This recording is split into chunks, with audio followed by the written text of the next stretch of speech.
7, 8, 9 வகுப்பு படிப்பதற்காக ஒரே மகனை அங்கு அனுப்பினேன். 9ஆம் வகுப்பு படிக்கின்ற பொழுது அம்மை வார்த்தை விட்டது. உங்க முகம் நல்லா வருது, அவர் முகம் அவ்வளோ நல்லா வருது. ஜெயசு கதவை சரி இப்போ கொஞ்சம் மகனுக்கு விட்டது. அப்பொழுது அங்கிருந்த மேனேஜர் அரடப்பா அது சொன்னீங்க. அந்த வந்து அந்த கல்லறை 3 தடவை சுற்றி வந்து வீட்டுக்கு வந்து 3 நாள் குணமாயிடுச்சு. அடுத்தது அந்த ஜன்னலை சரி வளர்ச்சி டைமில் எங்கள் தாத்தா அதாவது சின்னப்பன் மரியம்மாள் ஆயா தாத்தா சின்னப்பன் கமாட் கத்திசாவில் இருக்கும்போது குதிரையில் வந்து எங்கள் தாத்தாவுக்கு அவஸ்தை கொடுத்தார்கள். அவஸ்தை கொடுத்து 5 நாள் சென்று இறந்து விட்டார்கள் எங்கள் தாத்தா. அதே சமயத்திலே எங்கள் ஆயாவுக்கு பாம்பு கடித்து 13 நாள் இருந்து அவஸ்தை பெற்று இறந்து விட்டார்கள். அந்த கவாட்ட கிருஷ்ணனுடைய ஒரு ஆதங்கம் எனது மனதிலே தோன்றியது. அவர் ஒரு நல்ல புனிதராக வேண்டும் என்பது எனது ஜபம். ஆகவே அன்பு இயேசுவே, எனது மகன் 12ஆம் வகுப்பு படித்துவிட்டு பிலார் சபைக்கு நீதிநாதர் ஆண்டவர்கள் அனுப்பினார்கள். கோவாவுக்கு அனுப்பினார் செங்கல்பட்டில் இருந்து. அப்பொழுது நான் செங்கல்பட்டிலே சமையலாளராகவும் உபதேசராக வேலை செய்தேன். அப்பொழுது என் மகன் செமினேரிக்கு போவதாக சொன்ன பொழுது அந்த நீதிநாதர் ஆண்டவர் அப்பொழுது ஆண்டவராகவில்லை, VMSS அதில் பணியாற்றி இருந்தார். அந்த காசில் அவர் 5 ரூபாய் கொடுத்து எங்களுடைய மகனை பிலார் சபைக்கு அனுப்பினேன். அங்கு கோவாவுக்கு படித்தார். படித்து பட்டம் வாங்கி எந்த ஆண்டு பட்டம் வாங்கினார்? 2008 தான். பிப்ரவரி மாதம் 13ஆம் நாள் பட்டம் வாங்கினார். மார்ச், ஏப்ரல், மே பட்டம் வாங்கிறதுக்கு முன்னாடி பிரதரா இருக்கும் பொழுது அந்த 33 பேர் குடும்பங்களுக்கு லீவில் வரும்போது துணி மணி உடை எல்லாம் கொண்டாந்து கொடுக்குறாங்க. அவர்கள்லாம் கிறிஸ்துவராக அவாண்டக்கு எந்த அளவுக்கு செய்தாரோ அதையே செய்யணும் அப்பான்னு ஆண்டவர் வேண்டினார். நானும் என்னுடைய உழைப்பில் இருந்து கொடுப்பேன். அதை கொடுத்து விட்டு திரும்ப லீவ் முடிந்து போவார்.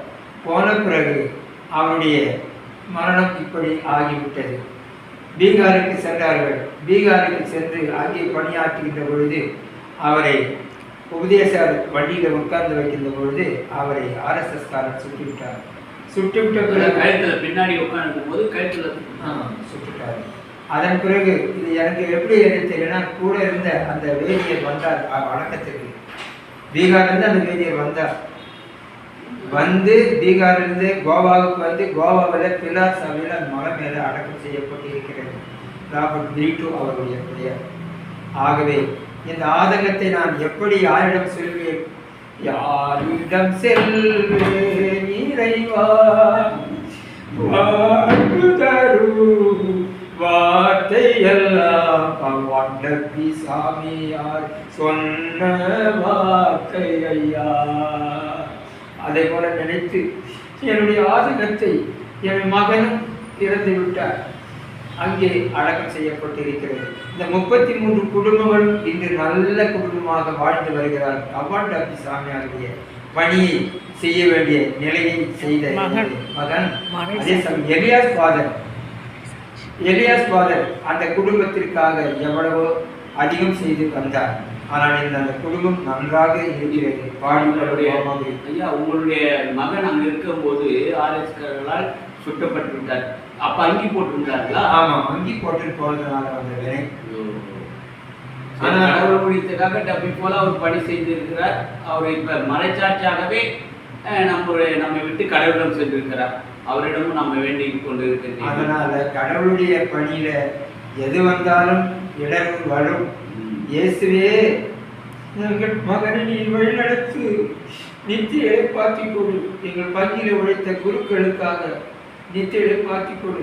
இங்கே பாண்டி மறை மாவட்டத்தில் எங்கே போனாலும் என்னுடைய ஜபத்தில் போலாஸ் ஆண்டவர், அம்புரோஸ் ஆண்டவர், செலவு ஆண்டவர், இவருக்காக நான் ஜெபித்தேன். அப்பொழுது ஜெபிப்பதற்கு முன்னாடி அவார்ட் டப்பி சாமியில்தான் முதலிலே வைத்து ஜெபித்தேன். அந்த ஜபமானது எப்படி உங்களை எங்களோடு சந்தித்தது எனக்கு ஒரு வியப்பாக இருக்கிற. இந்த புத்தகம் நான் பயணிக்கும் போது கொடுக்கவில்லை. இந்த புத்தகத்தை நீங்கள் பெற்று அதை படித்து என்னுடைய நம்பரில் ஃபோன் போட்டு இங்கே வந்து இந்த பதிவை செய்ய வேண்டும் என்று நீங்கள் வந்திருக்கிறீர்கள் பாண்டிக்கே. அதனால அதாவது போன வாரம் சனிக்கிழமை அந்த சிவப்பு பட்டன் இருக்குமா? இருக்குதே, இருக்குமா இருக்காதா? இருக்கா? அப்போ சரி. அதாவது ஒரு மைக்கு வாங்கலாட்டு போனேன் மஸ்தான் மந்திரிகிட்ட. அப்போ போகும்போது சரி இப்படி எங்கள் அண்ணி ஒன்று ஜவமாலை ஒன்று இருக்குது அதை பார்த்துலதான் நான் போனேன். போன பிறகு இந்த குறைய சொன்னேன். இது போல் மைக்கு ஆண்டு ஜபத்துக்கு அவகாலத்தில் ஆறு கட்டி வச்சு ஒரு 6 வாங்கி கொடுத்து கேட்குறான்னு போன மஸ்தான். அவர் மஸ்தான் 2 மைக்கு வாங்கி 6 வாங்கி கொடுத்துட்டாரு. அதை எடுத்து காட்டிட்டு வரதுக்காக போனோம். போன பிறகு எங்கள் அண்ணி இந்த ஜபத்தையும் இந்த ஜப புஸ்தகத்தை கொடுத்து நீ எல்லாம் நான் வீட்டுள்ளே கிடக்கிறேன், நீ எங்கெங்கெல்லாம் போகிற அங்கெல்லாம் ஜபி ஜெபி ஜெபி இதுக்கு முன்னாடி ஜெபிச்சுட்டு தானே இருக்கிறான், நீ 11 ஜெபிச்சு தானே இருக்கிறான். அதனால் இன்னும் அதிகமாக ஜெபின்னு இந்த புஸ்தகத்தை கொடுத்துச்சு. இந்த புஸ்தகம் எனக்கு வந்து செஞ்சியில் கிடைக்கப்பட்டு அதன் மூலிமா படித்து பார்த்தேன். அப்போ படித்து பார்த்த பிறகு இன்னும் எனக்கு மனசு ரொம்ப வேதனையாக இருந்தது. அந்த வேதனை யாருன்னு சொல்றது, குறை யாருன்னு சொல்றது, என் விண்ணப்பத்தை யாருன்னு சொல்றதுன்னு நினைச்சேன். அதனால உங்ககிட்ட சொல்றதுக்கு நான் வந்து ஓடி வந்திருக்கிறேன் ஐயா. அது என்னுடைய ஜபம், என்னுடைய தபம் இன்னமும் கபாட் டபேஸுக்கு ஆன்மாவுக்கு கிடைக்கணும். அவர் புனிதராக ஆகணும். இந்த தென்னார்காடு மாவட்டத்தில் திண்டிவனத்தில் வந்து அவர் தங்கி பல கோடி மக்களுக்கு பல ஜனங்களுக்கு ஆசிர் பணியாகவும் வேதிர் பணியாகவும் குடும்பத்தில் உள்ள கஷ்டங்களையும் எல்லாவற்றையும் அவர் சொல்லி இருக்கிறார். அந்த பாதகமானது அவர் நித்திய வேறுபத்தில் இடம்பெற்று ஒரு புனிதராக வர வேண்டும், ஒரு புனித பட்டம் கிடைக்க வேண்டும். தேவதாசுக்கு கிடைத்தது போல அவருக்கு ஒரு பட்டம் கிடைக்க வேண்டும் என்பதுதான் எனது ஆதங்கம். ஆனால் தேவதாஸ் பட்ட சங்கிலி அடி, கண்ணாடி, கலரடி, இந்த புனித பட்டம் வாங்கிட்டார் அவர். அதே போல நமது பகவான் பேசி எத்தனையோ இன்னல்கள், எத்தனையோ இடையூறுகள், எத்தனையோ துன்பங்கள் அனுபவித்தார். குதிரையின் மீது வந்து ஒரு அவஸ்தை கொடுத்தார் என்றால் அது பெரும் வாக்கு. எங்கள் குடும்பத்திற்கு பாடிப்புள்ள ரோமாவை குடும்பத்திற்கு அவர் செய்த ஒரு வரம், முக்கியமான வரம், அவஸ்தை கொடுத்து. இப்போ நாங்கள் ஒரு சிறு ஜபக்குழு வைத்திருக்கிறோம், ஒரு 300 சகோதரர்களை. அந்த ஜபத்தின் பிறகு மாலை 7 மணிக்கு அவருக்காக வேண்டிக் கொள்ள ஒரு ஜபம் சொல்லியிருக்கிறோம். இப்போ 7 மணிக்கு நீங்களும் அந்த 33 குடித்துவ குடும்பம் மாறியவர்களால் சேர்ந்து நீங்கள் 7 மணிக்கு அவருக்கு நினைத்து நம்ம பரவலாக எல்லோரும் இந்த ஒரே நேரத்தில் வேண்டிக்கிற ஒரு நிலையை ஏற்படுத்தியிருக்கிறோம்.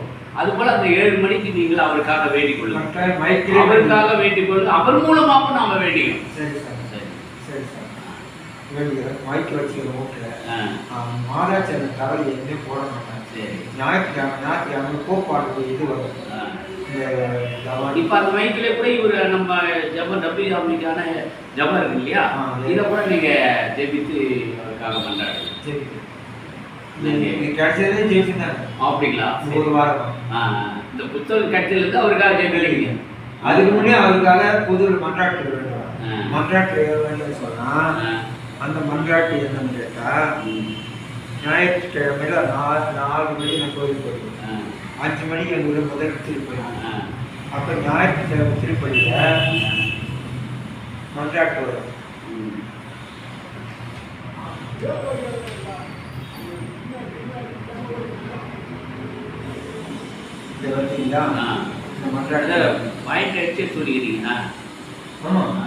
முதல்ல என்ன வேண்டுவேன், நம்ம கோப்பாடு அடுத்தது கவான் தப்பி, 2வது கவான் டப்பிக்காக தான் வேண்டிக்கணும். 2வது 3வது மறைமாவட்ட பேராளர் பிரான்சிஸ் கலிஸ், அவங்க பணி சிறக்க, அவங்க ஆண் வேலை பார்த்துட்டு இவங்க பணி சிறக்க. அடுத்தது பங்கு சமயத்தில் பிரான்சிஸ் பணி சிறக்க உடலுக்காக அவங்க இந்த மன்றாட்டை சொல்லுவோம். பைபிளே இருக்கு. மொத்தம் என்கிட்ட இருக்கிறது ஒரு 58 பேருக்கு வருஷம் புது பைபிள் அவங்க வாங்கிடுங்க. நல்ல ஒரு இந்த மறைபொருட்பணியை டப்பிதான் அதை ஏற்படுத்தினார். நம்ம இடத்துல அப்ப அவர் பணியை நீ நினைந்து செய்கின்ற ஒரே சாட்சியை நீ தான் படுது. உண்மையாவே எனக்கு அவரை நினைச்சாலுமே என்னுடைய மனசு உடலாம் சிரிப்பு சிரிப்பு பசின்னு இல்லாம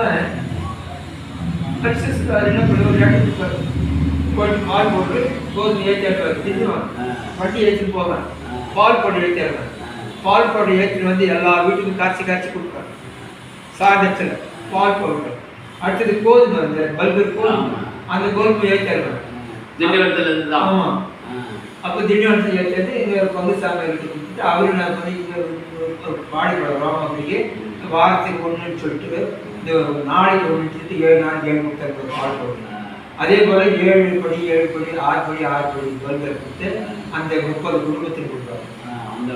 அப்போ அங்கே கிறிஸ்துவ இருக்கிறாங்களா? ஏற்கனவே மொத்தம் 60 குடும்பம். அதில் 33 குடும்பம் கிறிஸ்துவ மாதிரியே இருக்கு. அவர்கள் நல்ல நிலையில் நல்ல அழகாக இருக்காங்க, பக்தியாக இருக்காங்க. நேற்று அவன் தான் அன்னதானம் போட்டாங்க முதலாம் நாளைக்கு நான் உங்கள் ஊருக்கு பாடிக்குள்ள நான் கல்வி அதிகாரம் போது வந்திருக்கேங்க. அப்போ அந்த 33 குடும்பங்களையும் சந்தித்து அவர்களோடு டப்பி பற்றி பேசி அவருக்கு ஒரு நல்ல ஒரு விசுவாசத்தை பண்ணுறதுக்கு கண்டிப்பாக நாங்கள் தேடி நீங்கள் எங்களை தேடி வந்து இந்த பதிவு நீங்கள் வரத்துக்கு முன்னாடி நான் என்னென்ன செய்யணுமோ அதெல்லாம் செய்வேன். நான் ஒன்றும் செய்வேன். நாங்கள் அழைத்து சாமி வெறும் தண்ணி நீங்களும் இறைப்பணியில் அயராமல் உழைக்கிறீங்க. ஆமாம். இன்பம் துன்பம் துயரம் வேதனை பொல்லாப்பு இச்சல் இக்கட்டு அத்தனையும் நீங்களும் சகிச்சுக்கிட்டு வேலை செய்யுங்க. அது உண்மைதான். அது உண்மைதான். நான் நினைச்சேன் அந்த பாட்டுக்கு தான் ராகம் கேட்கறான்னு நினைச்சேன். நான் இந்த பாட்டு தர அப்புறம் நீங்க என்ன பண்ணி ஆண்டவரே நீங்க வர வச்சுக்கிற மாதிரி கோயில் இந்த வருஷம் வெள்ளி விழா, இது பொன் விழா 50 ஆண்டு. அந்த கோயிலுக்காக உழைச்சி இருக்கிறவங்க இவர் அருணானந்த் வந்து வீதியாக அந்த கோயில் புனரமைப்பு செய்யணும்னு சொல்லிட்டு சுண்ணாமலை கட்டணும். 1,60,000 கல் ஆற்று கடகால் எடுத்து காந்திநாதர் கடகால் எடுத்தார். அவர் கட்டலை. அடுத்தது மருநாதர் கூரக்கோயில் இருந்தது. அப்போ கூரக்கோயில் 8 தூளம், அந்த 8 தூளம் குஞ்சு குடிப்பாக வரும் கேரளாவில் மருநாதர். அப்புறம் அதுக்கு பாடு இதெல்லாம் சரி சரி தந்தையே, உங்களுடைய பயணம் சிறப்பாக அமைந்தது. சிறந்தோரு உங்கள் பிள்ளையை, ஒரே பிள்ளையை இந்த திருப்பதிக்காக சுட்டுக் கொல்லப்பட்டு மறைச்சாட்சியாக இருந்ததே ஒரு பெரிய விஷயம். இது கடவுளுக்கு நாம் அர்ப்பணித்திருக்கிறோம். இது சம்பந்தமாக உங்கள் ஊரில் நாங்கள் வந்து பயணித்து உங்களையும் உங்கள் மக்கள் சார்ந்தவர்களையும் நாம் சந்திக்கிறோம். நன்றி.